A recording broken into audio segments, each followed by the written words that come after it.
For centuries, he was a myth, a god-king of epic tales, a hero who wrestled monsters and sought immortality. But what if Gilgamesh, the legendary king of Uruk, was more than a story? What if he was a man of flesh and bone? Beneath the sands of modern Iraq, archaeologists have uncovered clues, massive walls, ancient texts, and a city lost to time. These discoveries could rewrite history. Join us as we uncover the truth. Was Gilgamesh real? Welcome to Secrets of the Ancients, where ancient mysteries awaken.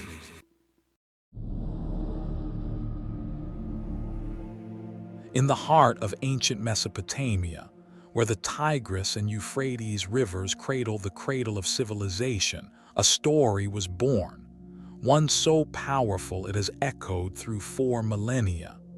This is the Epic of Gilgamesh, a tale etched into clay tablets, older than the pyramids, older than the Bible, older than any story we know.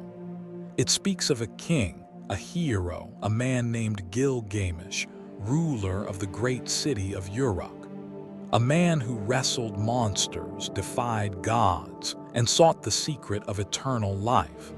But this isn't just a fairy tale spun by ancient poets. It's a window into a world that was very real, a world of towering ziggurats, intricate canals, and a people who laid the foundations of human history. So who was Gilgamesh? A god-king of myth, or a flesh-and-blood ruler whose deeds inspired a legend? Let's step back in time to find out. Picture Uruk, around 2600 BCE. The city rises from the sun-scorched plains of what we now call southern Iraq. Its walls, thick and imposing, stretch toward the horizon, a testament to human ambition. Ziggurat-step temples loom like mountains of mud brick, their peaks touching the heavens, where priests commune with gods like Anu, the sky father, and Inanna, the fierce goddess of love and war. Markets hum with the chatter of merchants trading barley, wool, and lapis lazuli. Scribes, hunched over clay tablets, carve wedge-shaped cuneiform script, preserving the deeds of kings and the will of the divine. This is Sumer, the first civilization where writing, cities, and law took root. And at the heart of Uruk stands Gilgamesh, a figure who straddles the line between history and myth. The Epic of Gilgamesh introduces him as no ordinary man. 2/3 divine, 1/3 mortal, he's described as a giant among men, his strength unmatched, his beauty radiant. He's a king who builds walls to protect his people, but also a tyrant who exhausts them with his endless demands. The people of Uruk cry out to the gods, and the gods respond by creating Enkidu, a wild man of the steppe, to challenge Gilgamesh. What follows is a tale of friendship, adventure, and a quest for meaning that feels as human today as it did 4,000 years ago. Let's walk through the epic's key moments, because this story isn't just entertainment. It's a map to understanding Gilgamesh's world. It begins with Gilgamesh's tyranny. He's restless, insatiable, pushing his people to build ever grander monuments while claiming the right to sleep with brides on their wedding night. The citizens' prayers reach the heavens, and the goddess Araru molds Enkidu from clay, a primal, hairy figure, more beast than man, living among gazelles and drinking from streams. When Enkidu hears of Gilgamesh's abuses, he's drawn to Uruk, and the two meet in a clash that shakes the city. They wrestle, their strength evenly matched, until exhaustion gives way to respect. From this brawl, a friendship is born, one that will change them both. Together, Gilgamesh and Enkidu embark on epic quests. They journey to the Cedar Forest, a sacred realm guarded by the monster Humbaba, whose breath is fire and whose roar is a storm. The forest, lush and towering, is a place of divine power, its cedars prized for temples and palaces. With the sun god Shamash guiding them, they slay Humbaba, cutting down the sacred trees to bring glory to Uruk. But their victory comes at a cost. The gods, angered by their hubris, send the bull of heaven, a celestial beast, to punish them. Gilgamesh and Enkidu slay it too, but this act seals Enkidu's fate. The gods decree his death, and Gilgamesh watches helplessly as his friend wastes away, consumed by illness. For the first time, the mighty king confronts mortality, and it breaks him. Enkidu's death sends Gilgamesh on a new quest, not for glory but for immortality. He seeks Utnapishtim, the only man to survive the Great Flood, a cataclysm that reshaped the world. Utnapishtim, granted eternal life by the gods, lives across a sea of death, unreachable by mortals. Gilgamesh's journey is grueling, through mountains, past scorpion men, across waters that burn the skin. When he finally meets Utnapishtim, the truth is bitter. Immortality is beyond human reach. Yet Utnapishtim shares wisdom. Live well, cherish life, accept death. Gilgamesh returns to Uruk, a changed man, ruling with wisdom rather than force, his legacy carved into the city's walls. This story, scratched into clay tablets in cuneiform, isn't just a gripping tale. It's a mirror of Sumerian life, reflecting their values, fears, and dreams.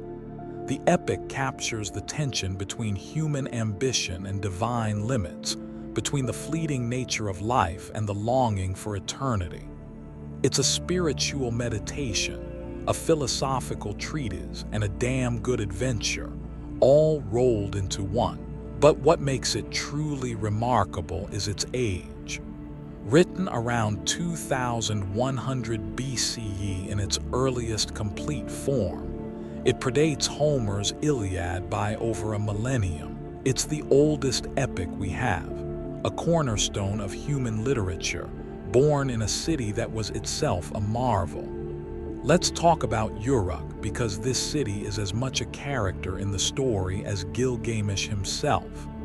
By 3000 BCE, Uruk was the largest city in the world, home to perhaps 50,000 people, a staggering number for its time. Its walls, which the epic credits to Gilgamesh, stretched over 5 miles, encircling a city of temples, palaces, and gardens. The Ina temple, dedicated to Inanna, glittered with colored tiles and gold. Canals fed by the Euphrates nourished orchards and fields, making Uruk a green oasis in a harsh land. Scribes recorded everything: trade deals, hymns, laws, on tablets that have survived millennia. This was a place of innovation, where the wheel, the plow, and writing itself were refined. Uruk wasn't just a city, it was a statement of human potential. The epic paints Gilgamesh as the architect of this grandeur. He built the walls, the story says, and when he returns from his quest, he points to them with pride. Go up on the wall of Uruk and walk around, examine its foundation, inspect its brickwork. These lines aren't just poetic, they hint at a truth. Uruk's walls, uncovered by archaeologists, are monumental, built with mud bricks stamped with the names of kings. Could Gilgamesh have been one of those kings? The epic suggests so, but it's not a history book. It's a blend of fact and fantasy, woven by a culture that revered its past while grappling with life's big questions. To understand Gilgamesh, we need to understand the Sumerians' worldview. They saw the universe as a cosmic order, ruled by gods who were both creators and destroyers. Anu, Enlil, and Inanna weren't distant deities. They meddled in human affairs, demanding worship and obedience. Kings like Gilgamesh were seen as intermediaries, half-divine figures chosen to maintain harmony between earth and heaven. But the Sumerians also knew life was fragile. Floods, droughts, and wars could shatter their world, just as Enkidu's death shattered Gilgamesh. The epic reflects this tension, the drive to achieve greatness in a world where death is inevitable. This brings us to the heart of the mystery. Was Gilgamesh real? The epic is a masterpiece, but it's also a riddle. Its hero is larger than life, slaying monsters and defying gods, yet he's rooted in a real place, Uruk, and a real culture. The Sumerians didn't just make up stories for fun. They used them to preserve their history, their values, their identity. The epic mentions real places like the cedar forest, linked to Lebanon's ancient cedars, and the Great Flood, echoed in myths across Mesopotamia. Even Utnapishtim has parallels in historical flood survivors, like Ziusudra of Sumerian lore. These details ground the story in reality, suggesting Gilgamesh might be more than a myth. But myths don't spring from nothing. They grow from seeds of truth, watered by time and imagination. Across cultures, heroes like Gilgamesh often start as real figures, kings, warriors, builders, whose deeds are amplified by storytellers.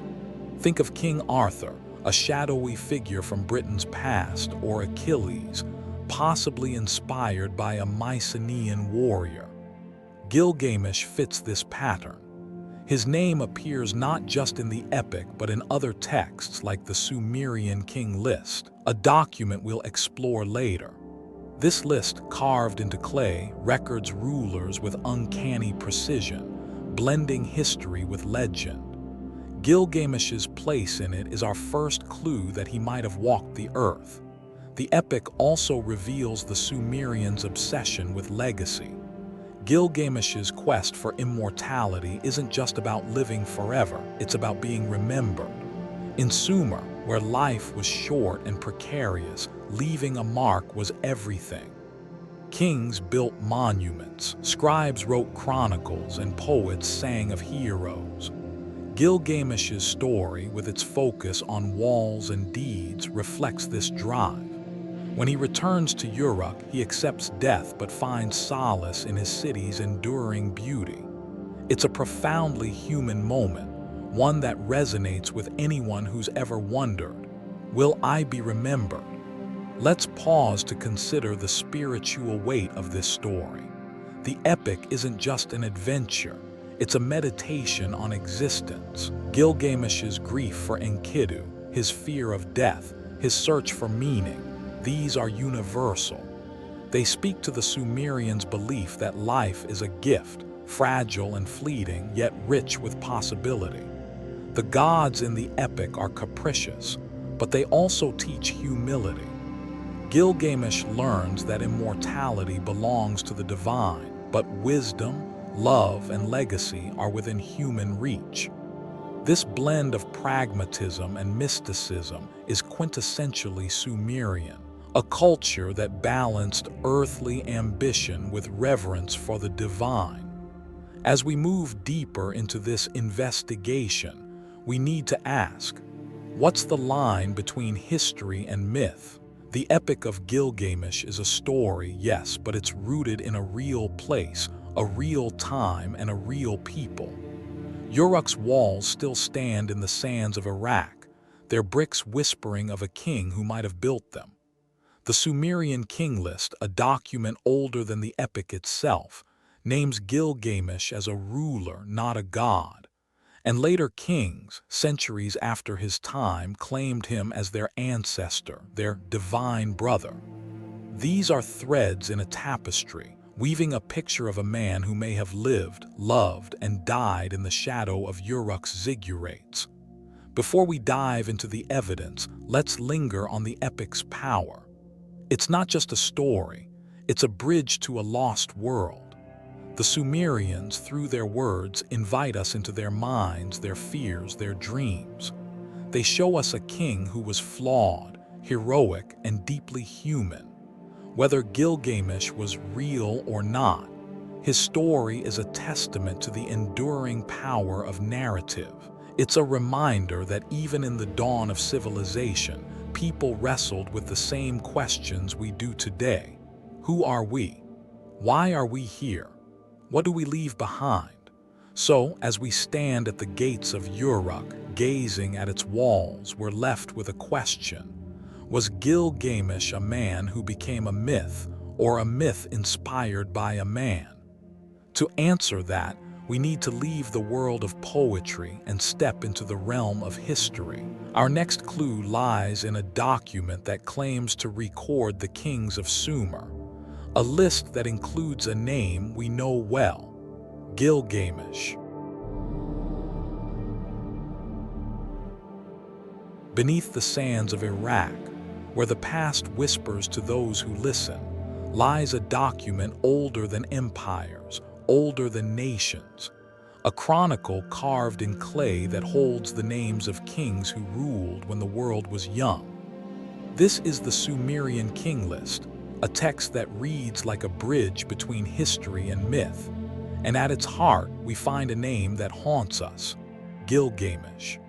To understand whether this legendary king of Uruk was a man of flesh and bone, we must start here, with this ancient ledger, and follow its clues into the ruins of a lost city.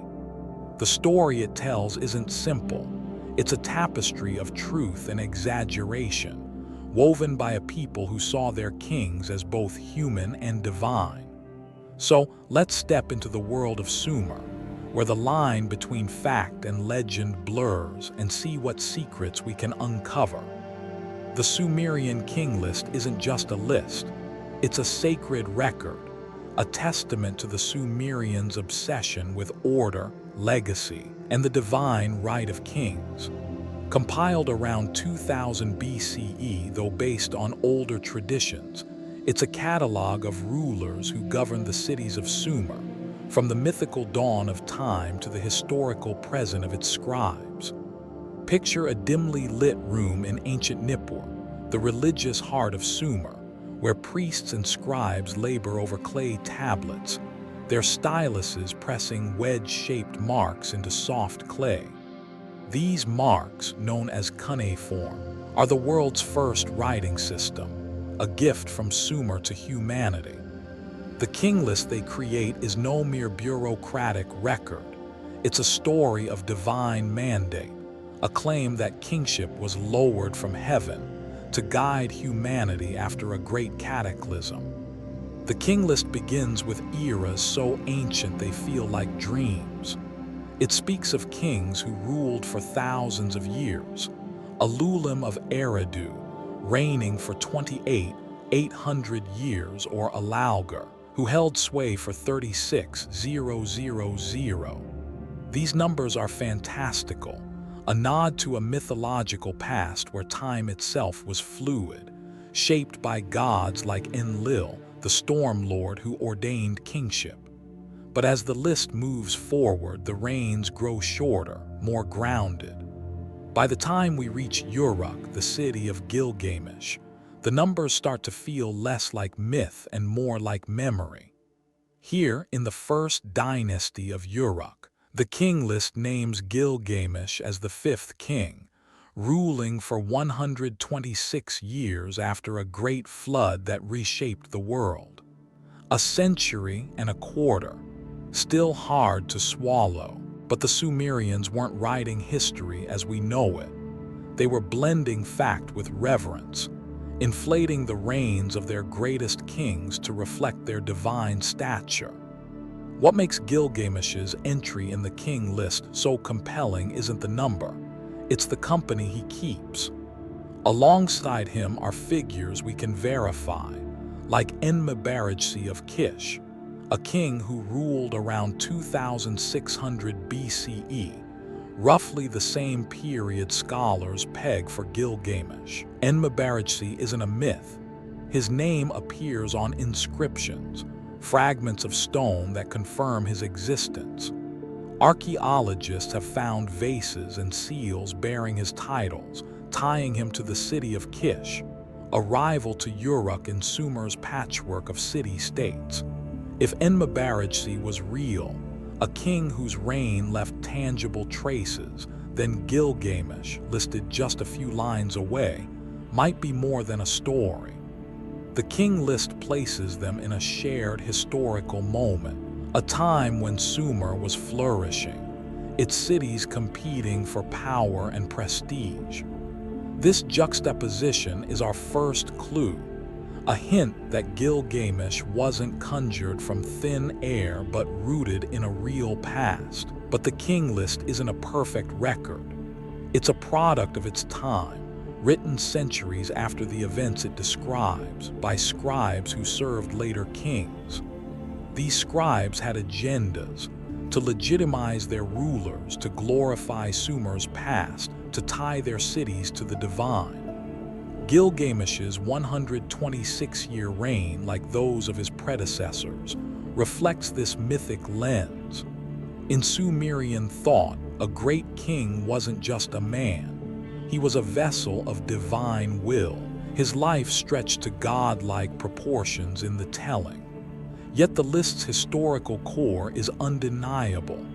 It names cities we've found, Uruk, Kish, Lagash, and kings whose reigns align with archaeological evidence. It's a mix of memory and embellishment, a puzzle that invites us to separate the man from the myth. Let's linger on the great flood mentioned in the king list, because it's another thread in this tapestry. The list claims Gilgamesh ruled after a deluge that swept away the world, a story echoed in the Epic of Gilgamesh through Utnapishtim, the flood survivor who holds the secret of immortality. This flood isn't unique to Sumer. It appears in myths across Mesopotamia, from the Akkadian tale of Atrahasis to the later Babylonian epic of creation. Archaeologists have found evidence of massive floods in the region, layers of silt buried in the ruins of Uruk and Kish, dated to around 2900 BCE. Was this the flood that inspired the king list's account? Perhaps. The Sumerians lived at the mercy of the Tigris and Euphrates, rivers that gave life but also brought destruction. A catastrophic flood preserved in oral tradition could have shaped their stories, with Gilgamesh emerging as a king who rebuilt after the waters receded. The king list gives us a name and a context, but it's not enough on its own. To find Gilgamesh, we need to leave the realm of texts and step into the sands of Warka, the modern site of ancient Uruk. This is where the story gets tangible, where the myth meets the earth. Uruk was no ordinary city. It was the beating heart of Sumer, a metropolis that redefined what a city could be. By 3000 BCE, it sprawled across 1,000 acres, home to tens of thousands, a scale unmatched in its time. Its walls, which the epic credits to Gilgamesh, stretched over 5 miles, built with millions of mud bricks fired in the Mesopotamian sun. Ziggurats like the one dedicated to Inanna rose like stairways to the gods, their surfaces gleaming with colored tiles. Canals fed by the Euphrates turned the desert into a garden, nourishing orchards of date palms and fields of barley. This was a city of ambition, a testament to human ingenuity. Archaeologists first uncovered Uruk in the 19th century, when European explorers like William Loftus braved the Iraqi desert to dig at Warka. What they found was staggering, layer upon layer of history, from the earliest settlements to the grandeur of Sumer's peak.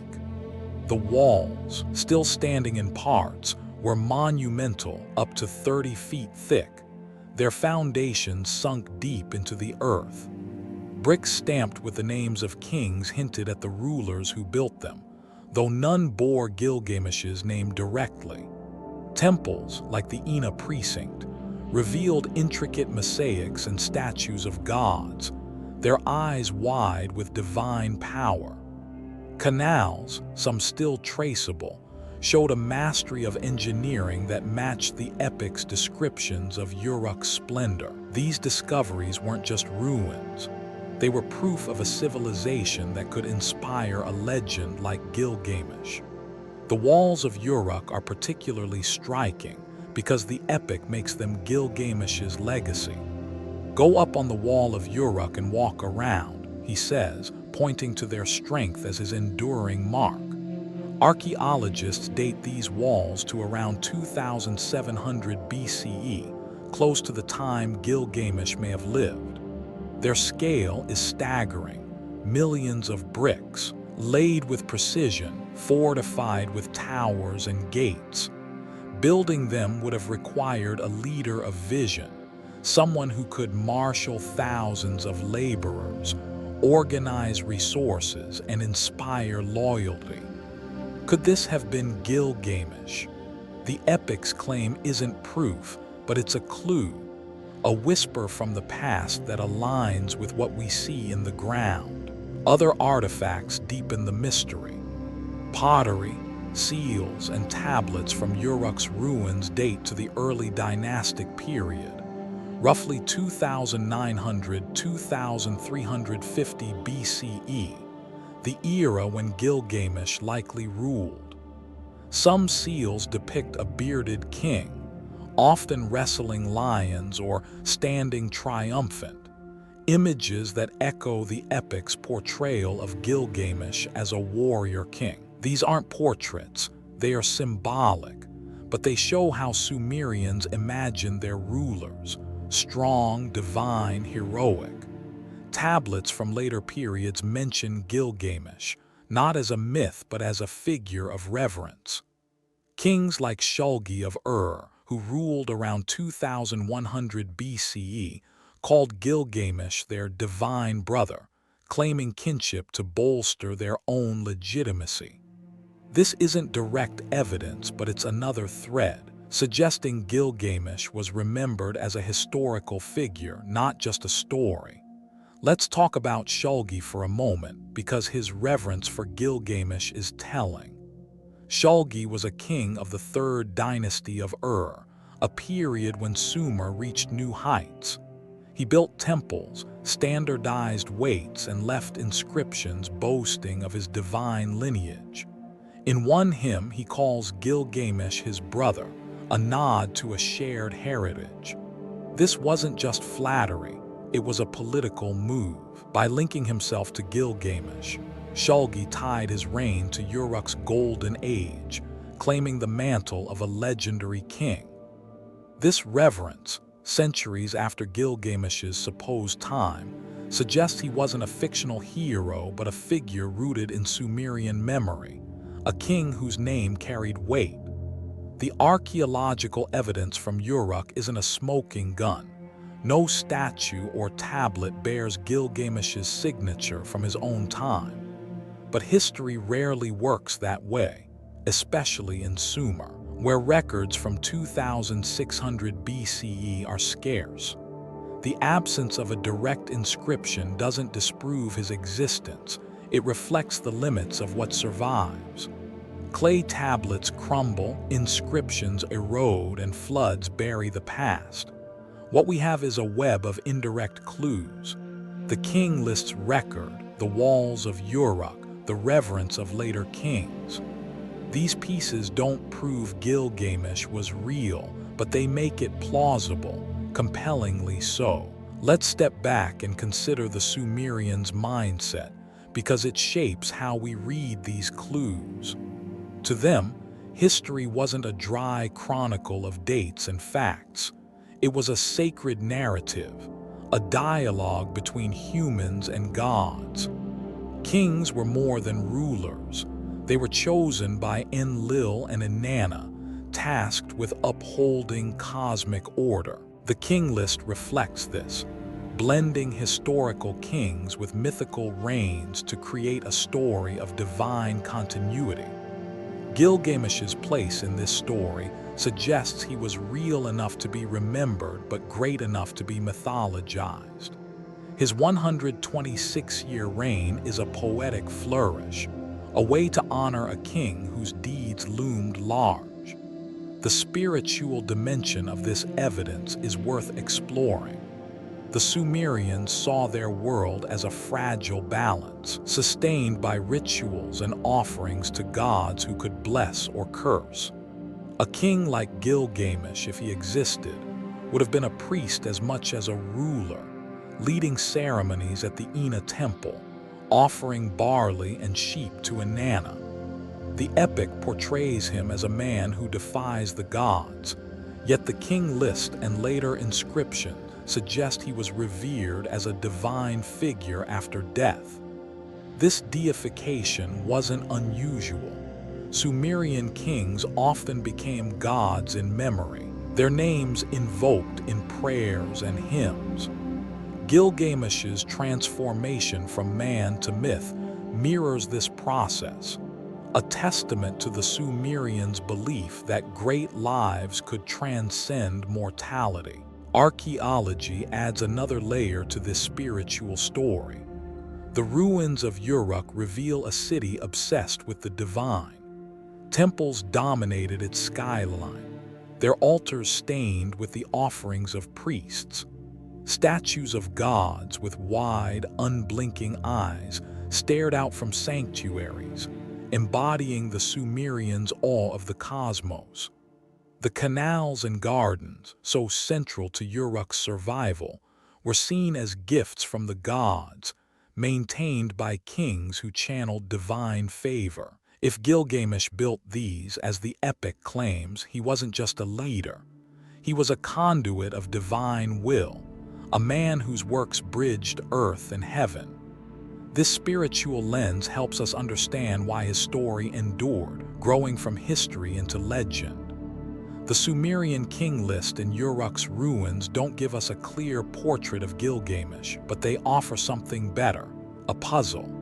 Each clue, the list's record, the walls, the flood, the reverence of later kings, is a piece, incomplete on its own but powerful when combined.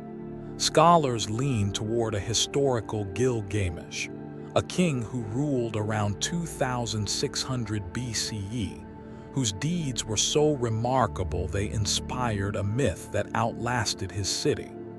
But this isn't a case closed with a single find. It's a mystery that invites us to think, to weigh the evidence, to imagine a man whose name echoes through time. As we stand amid Uruk's ruins, the question lingers: was Gilgamesh a king who walked these streets, or a story born from Sumer's dreams? The king list points to history, the walls to ambition, the myths to a deeper truth. To find answers, we need to trace how this man became a legend, how his story evolved from scattered tales to an epic that shaped the ancient world. That's where our journey takes us next, into the process of myth-making, where history and imagination intertwine. In the twilight of Sumer, where the rivers Tigris and Euphrates cradled humanity's first cities, stories were more than entertainment, they were sacred, a way to preserve the past and touch the divine. Gilgamesh, the king of Uruk, began as a name, a man who walked the earth, but over centuries he became something more, a hero, a demigod, a symbol of humanity's dreams and fears. How does a man become a myth? How does a king's life, grounded in the mud-brick walls of Uruk, transform into an epic that echoes across 4 millennia?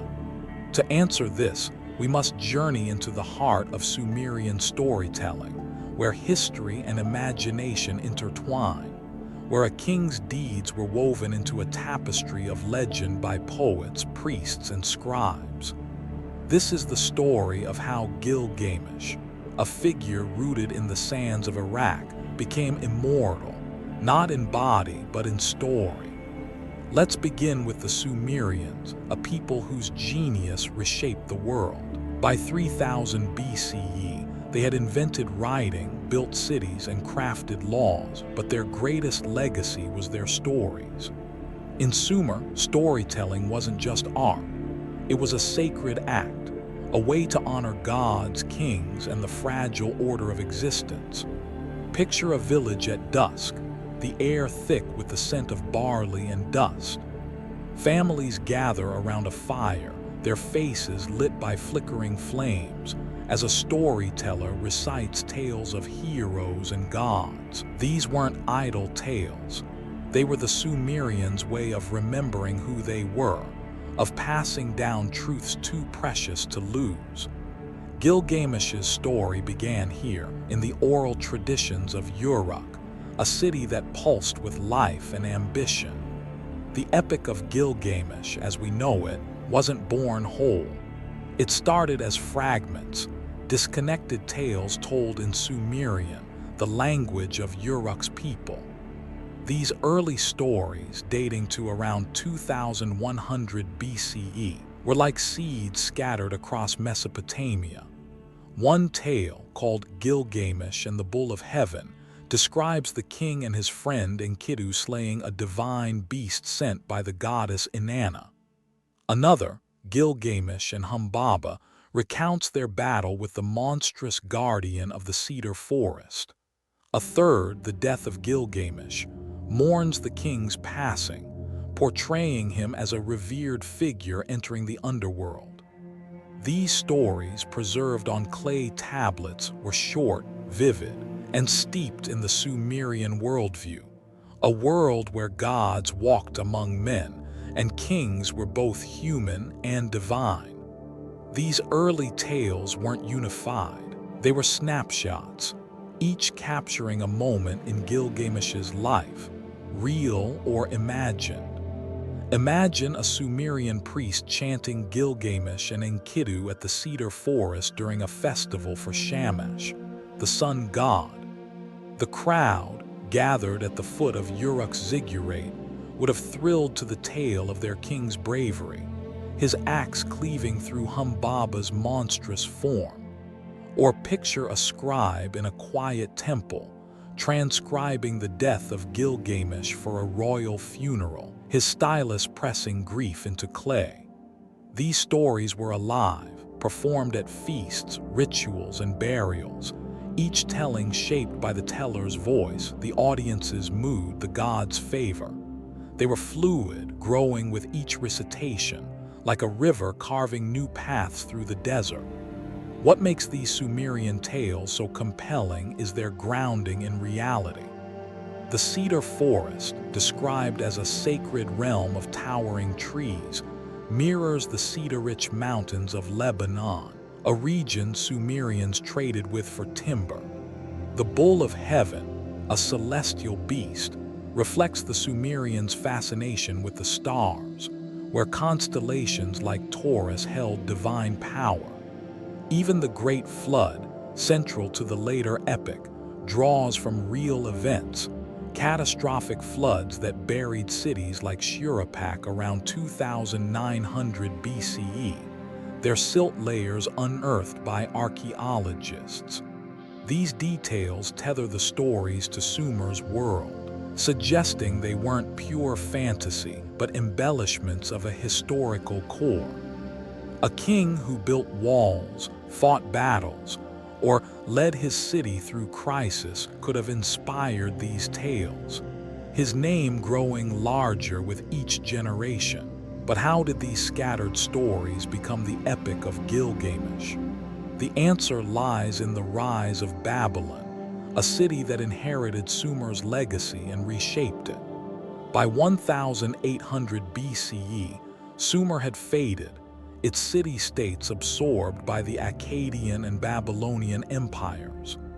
Babylon, under kings like Hammurabi, became the cultural heart of Mesopotamia, its scribes eager to preserve and expand the stories of their predecessors. These scribes, trained in temples and palaces, were more than record keepers. They were architects of culture, weaving old tales into new narratives. Around this time, a Babylonian scribe, perhaps named Sinlekion-Nini, took the Sumerian fragments of Gilgamesh's story and crafted them into a single, cohesive epic. the Epic of Gilgamesh as we know it. Picture Sinlekyun Nini in a lamplit chamber, surrounded by tablets inscribed with Sumerian tales. His task is monumental: to unify these stories into a narrative that speaks to Babylon's grandeur, its gods, its people. He writes in Akkadian, the lingua franca of his time, adapting the Sumerian tales for a new audience. The result is a masterpiece, 12 tablets, thousands of lines, telling the story of Gilgamesh's tyranny, his friendship with Enkidu, their adventures, and his quest for immortality. This epic isn't just a retelling, it's a transformation, infusing the Sumerian stories with Babylonian theology, philosophy, and artistry. Where the Sumerian tales were raw and episodic, the Babylonian epic is polished, its themes universal: friendship, loss, the search for meaning. The epic structure reflects this shift. The Sumerian tales were standalone, each focused on a single exploit. The Babylonian version weaves them into a journey, with Gilgamesh's character evolving from a brash tyrant to a wise king. Enkidu's death, a minor note in Sumerian texts, becomes the epic's emotional core, driving Gilgamesh to confront mortality. The flood story, drawn from Sumerian myths about Ziusudra, is expanded through Utnapishtim, who teaches Gilgamesh the limits of human ambition. This narrative arc, with its focus on growth and acceptance, speaks to Babylonian values, a culture that prized order, wisdom, and harmony with the divine. This process of myth-making wasn't unique to Gilgamesh. Across cultures, historical figures become legends through storytelling. Think of Alexander the Great, whose conquests were embellished with tales of divine birth, or Cleopatra, whose beauty and cunning grew mythic in Roman accounts. In Sumer, kings were already seen as semi-divine, chosen by gods like Enlil and Inanna to maintain cosmic balance. A great king like Gilgamesh would have been a natural candidate for mythologization. His deeds, building walls, leading armies, or surviving a flood, could have been amplified over generations. His name woven into stories that blended fact with divine grandeur. The Sumerian spiritual worldview fueled this process. To them, the universe was alive with gods: Anu in the sky, Enki in the waters, Inanna in the heart of love and war. Kings were their agents, tasked with building temples, digging canals, and offering sacrifices.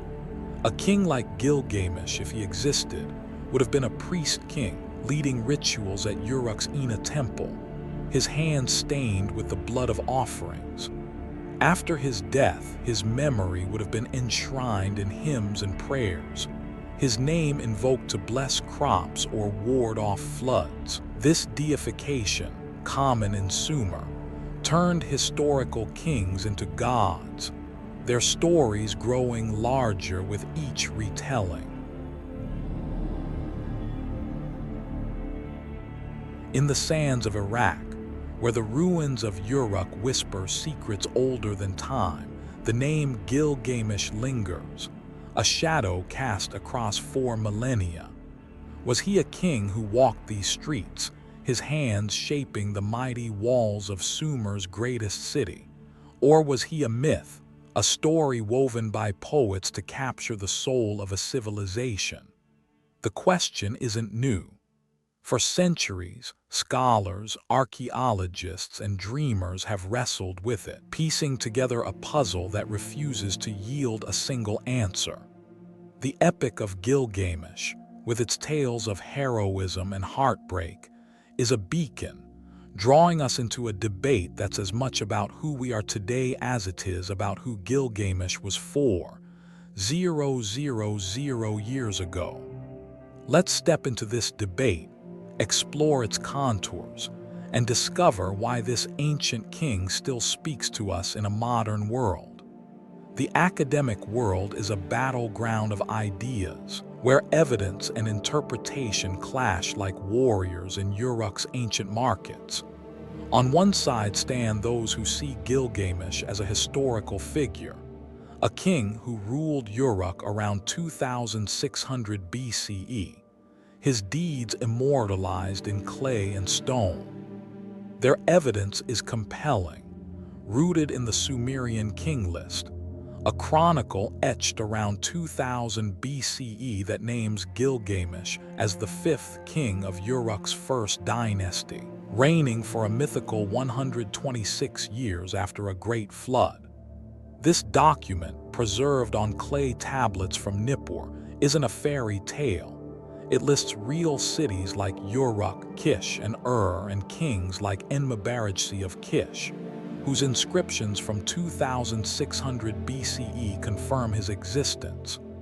Enkidu's vases and seals, unearthed in the ruins of Kish, bear his name, grounding him in history.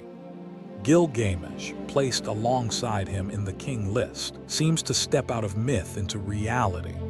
The ruins of Uruk bolster this view. Excavations at Warka, the modern site of Uruk, reveal a city of staggering ambition. Walls stretching over 5 miles, ziggurats piercing the sky, canals turning desert into gardens. Dated to around 2700 BCE, these structures align with the period scholars attribute to Gilgamesh.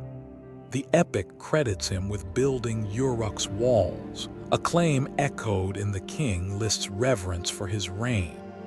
Bricks from these walls, stamped with the names of later kings, hint at a tradition of monumental construction that could trace back to a real leader.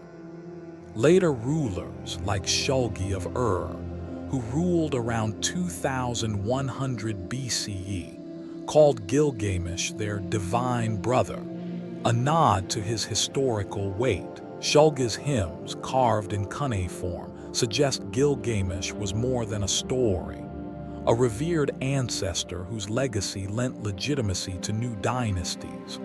But the case isn't airtight. No inscription from Gilgamesh's own time, roughly 2600 BCE, bears his name.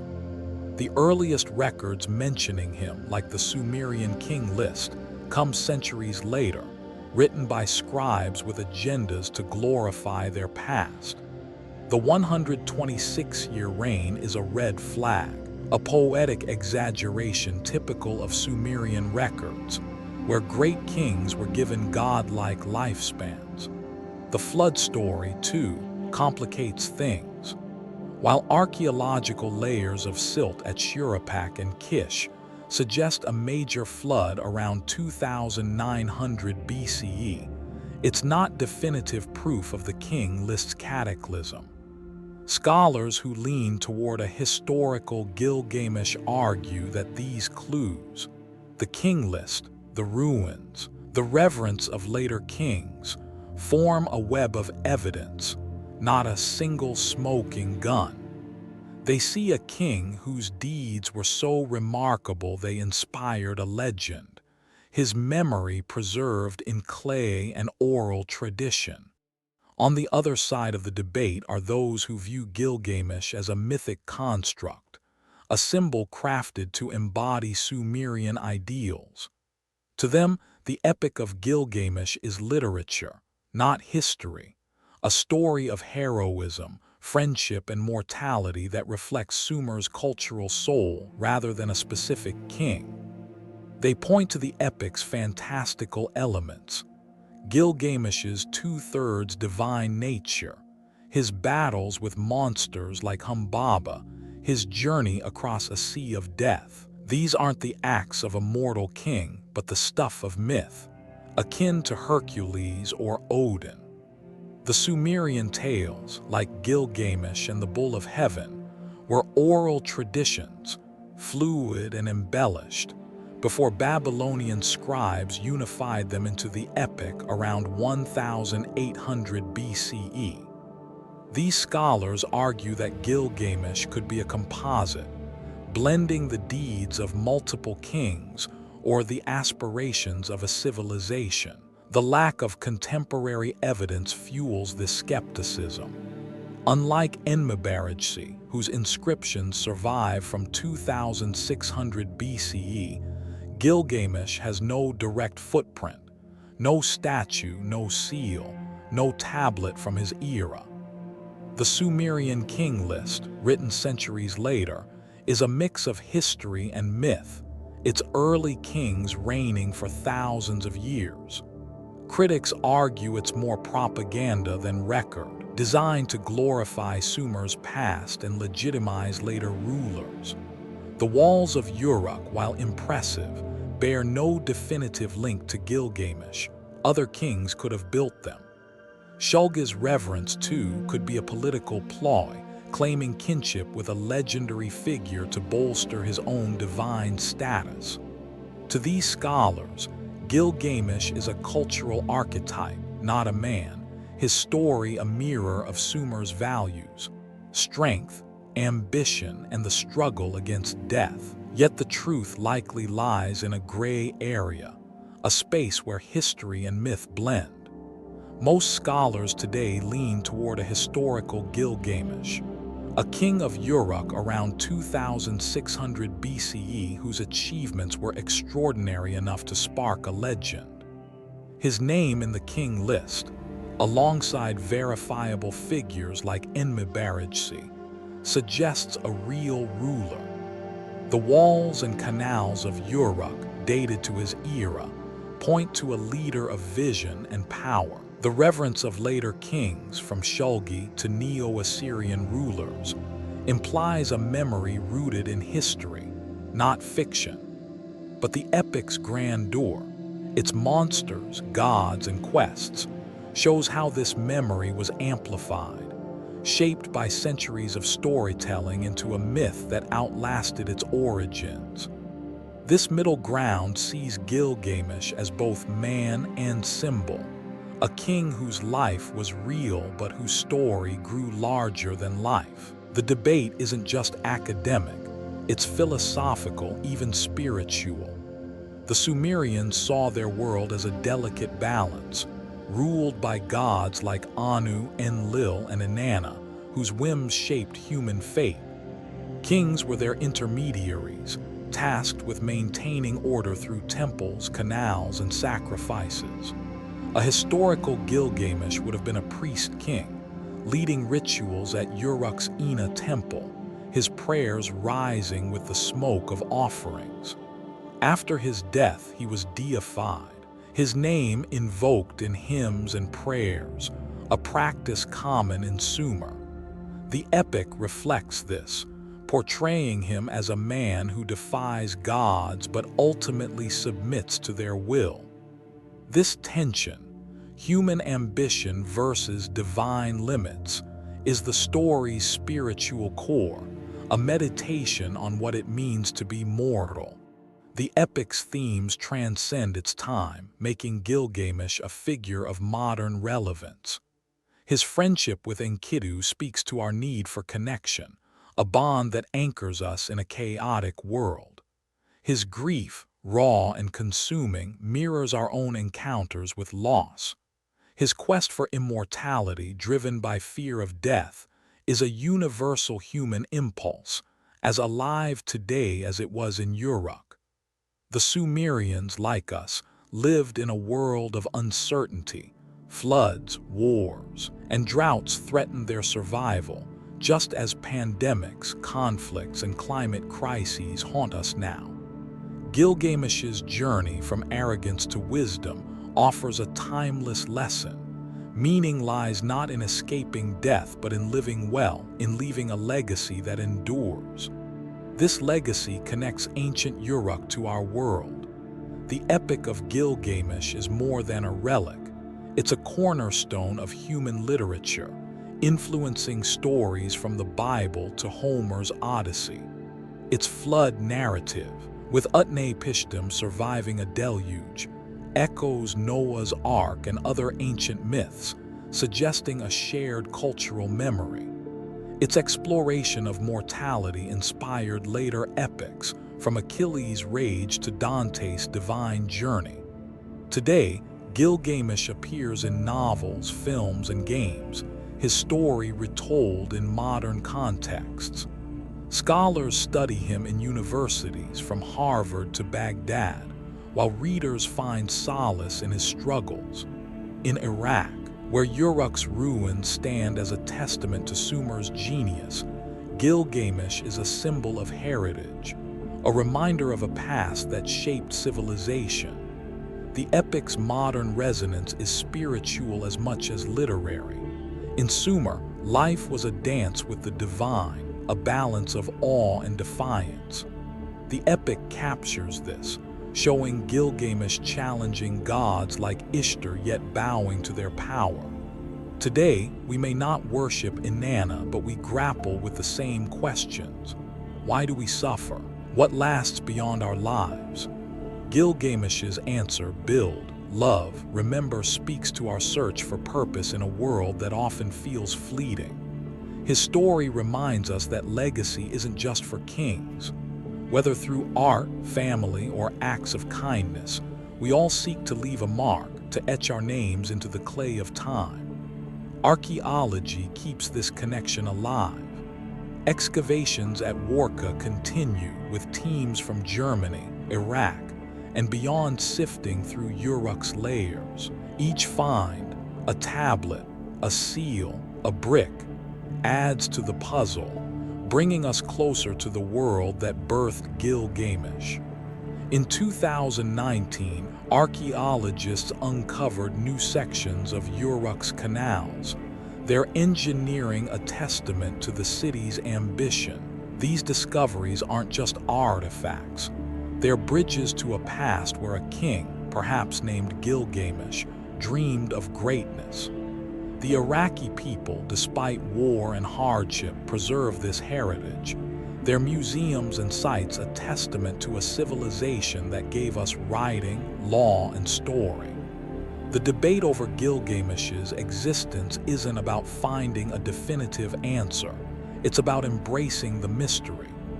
The Sumerian king list, Uruk's ruins, and the epic's themes form a web of clues, each pointing to a man whose life inspired a legend.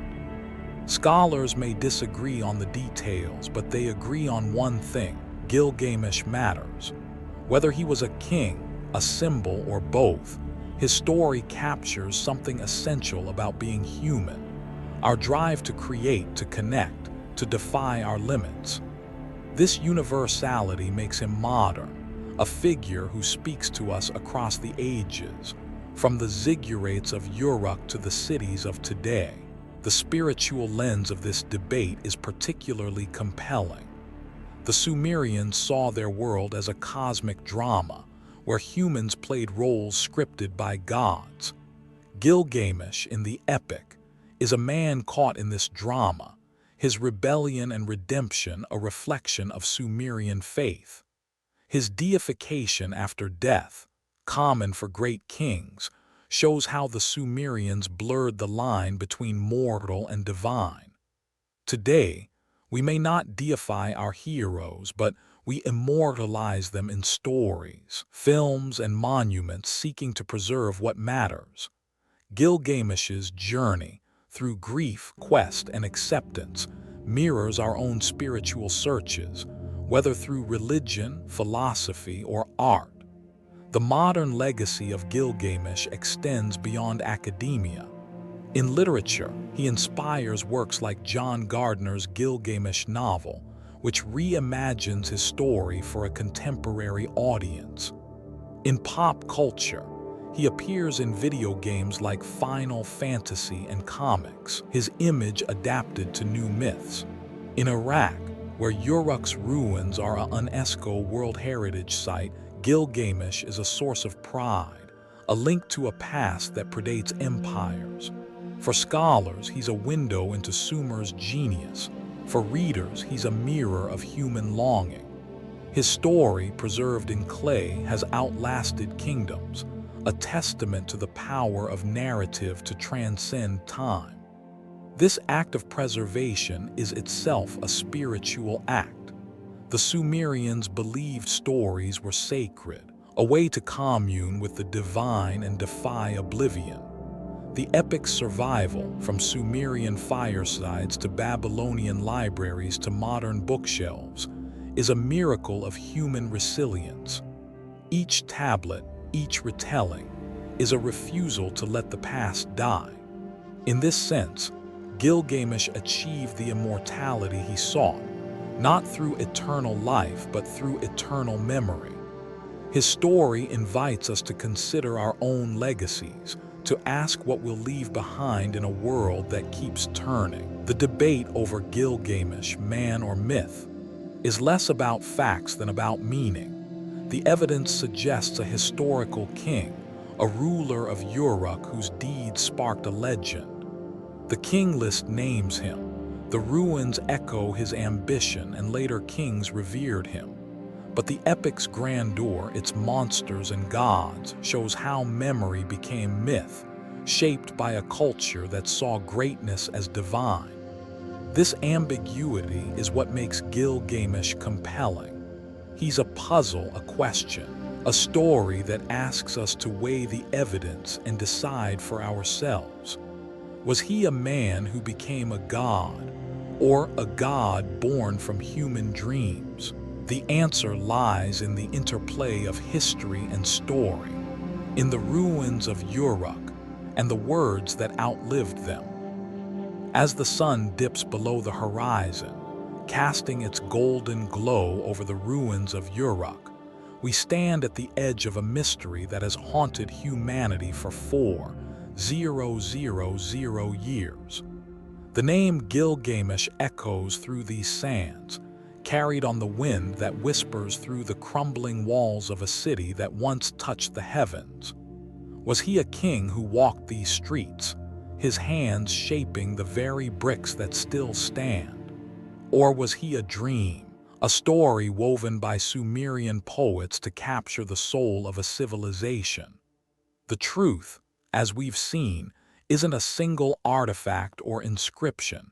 It's a tapestry, woven from the threads of history, myth, and human longing. The Sumerian king list names him. The ruins of Uruk bear witness to his ambition, and the Epic of Gilgamesh sings of his struggles. Yet gaps remain, spaces where we must decide for ourselves what to believe. This is the enigma of Gilgamesh, a puzzle that invites us not just to uncover the past, but to reflect on who we are today. Let's pause here, in the shadow of Uruk's ziggurats, to consider what we've found. The Sumerian king list, etched in clay around 2000 BCE, places Gilgamesh among kings like Enkidu, a ruler whose inscriptions anchor him in history. Its record of a 126-year reign may be poetic, but its mention of Gilgamesh as Uruk's fifth king, ruling after a great flood, suggests a memory rooted in reality. The walls of Uruk, uncovered at Warka, stand as a testament to a leader's vision. Miles of mud brick, towering over the Mesopotamian plain, dated to around 2700 BCE, the era scholars tie to Gilgamesh. Later kings, like Shulgi of Ur, called him their divine brother, a reverence that spans centuries, hinting at a figure who was more than a myth. These clues don't scream truth with the clarity of a royal seal, but they form a web delicate yet strong, pointing to a man whose life inspired a legend. The Epic of Gilgamesh itself is a clue, but not the kind you hold in your hand. It's a story, born from Sumerian tales told around firesides, refined by Babylonian scribes into a masterpiece of human experience. Its heroes, Gilgamesh and Enkidu, battle monsters, defy gods, and grapple with death, but their struggles feel achingly human. The epic's roots in Sumerian culture, with its references to real places like the cedar forest and the Euphrates, ground it in a world we can trace. Its evolution from fragmented Sumerian stories to a unified Babylonian narrative shows how a king's deeds could grow into a myth, amplified by poets who saw divinity in greatness.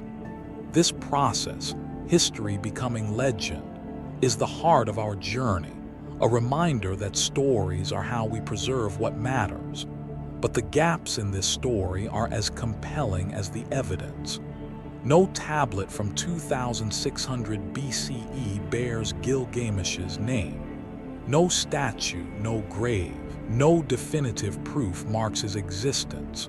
The flood in the king list, while echoed in archaeological silt layers from Uruk, isn't a direct link to his reign. The epic's fantastical elements, Humbaba's fiery breath, the bull of heaven, a sea of death, challenge a literal reading. Scholars debate these gaps fiercely. Some see Gilgamesh as a historical king, his achievements exaggerated over time. Others view him as a symbol, a composite of Sumerian ideals crafted to inspire. Most settle in the middle, picturing a real king whose life was so remarkable it sparked a myth that outlasted his city. This ambiguity isn't a flaw, it's an invitation, a call to weigh the evidence and decide for yourself. What makes Gilgamesh's story so powerful isn't just the debate over his existence, it's what it tells us about ourselves. The Sumerians lived in a world of gods and floods, where life was fragile and meaning was hard-won. Their kings, like Gilgamesh, were priest kings, chosen by deities like Inanna and Enlil to maintain cosmic order. They built ziggurats to touch the heavens, dug canals to tame the rivers, and offered sacrifices to appease the divine. The epic reflects this worldview, portraying Gilgamesh as a man who defies gods but learns to accept their limits. His quest for immortality, driven by Enkidu's death, is a spiritual journey, a search for purpose in a world where death is certain. When he returns to Uruk, wiser and humbler, he finds immortality not in eternal life but in his city's walls, his legacy etched in brick and memory. This spiritual resonance is what makes Gilgamesh timeless. The Sumerians saw life as a dance with the divine, a balance of awe and rebellion. Gilgamesh's story captures this, his struggles mirroring their fears of loss, their dreams of greatness. Today, we may not worship Inanna or fear Humbaba, but we wrestle with the same questions. Why do we die? What do we leave behind? Gilgamesh's answer, live well, love deeply, build something that lasts, speaks to us across the ages. His friendship with Enkidu reminds us of the bonds that anchor us. His grief, raw and universal, echoes our own losses. His quest, futile yet noble, reflects our search for meaning in a world that often feels fleeting. This connection to the present is what makes Gilgamesh more than a historical curiosity. His story is a bridge, linking the ziggurats of Uruk to the cities of today. The Epic of Gilgamesh is the oldest epic we know, predating Homer by a millennium, yet its themes feel modern. It's been taught in universities from Cambridge to Cairo, its tablets studied in museums from London to Baghdad. Writers like John Gardner have reimagined it in novels, while filmmakers and game designers draw on its imagery. Gilgamesh battling monsters, seeking secrets in a mythic world. In Iraq, where Uruk's ruins stand as an UNESCO World Heritage Site, Gilgamesh is a symbol of resilience, a reminder of a civilization that gave us writing, law, and story. The modern world feels Gilgamesh's echo in unexpected places. His flood narrative, with Utnapishtim surviving a deluge, parallels Noah's Ark and other ancient myths, hinting at a shared human memory of catastrophe. His quest for immortality resonates in our science, from medicine's fight against aging to technology's promise of digital legacies. His grief for Enkidu speaks to our own losses, whether personal or global, in a world shaped by pandemics and uncertainty. Even his walls, symbols of ambition, find parallels in our skyscrapers and monuments, built to defy time. Gilgamesh is not just a name from the past. He's a mirror, reflecting our drive to create, to connect, to leave a mark. Archaeology keeps this connection alive. At Warka, teams from Iraq, Germany, and beyond continue to unearth Uruk's secrets, canals, temples, tablets that whisper of a lost world. In 2019, archaeologists found new sections of Uruk's irrigation system, a testament to the engineering that sustained a metropolis.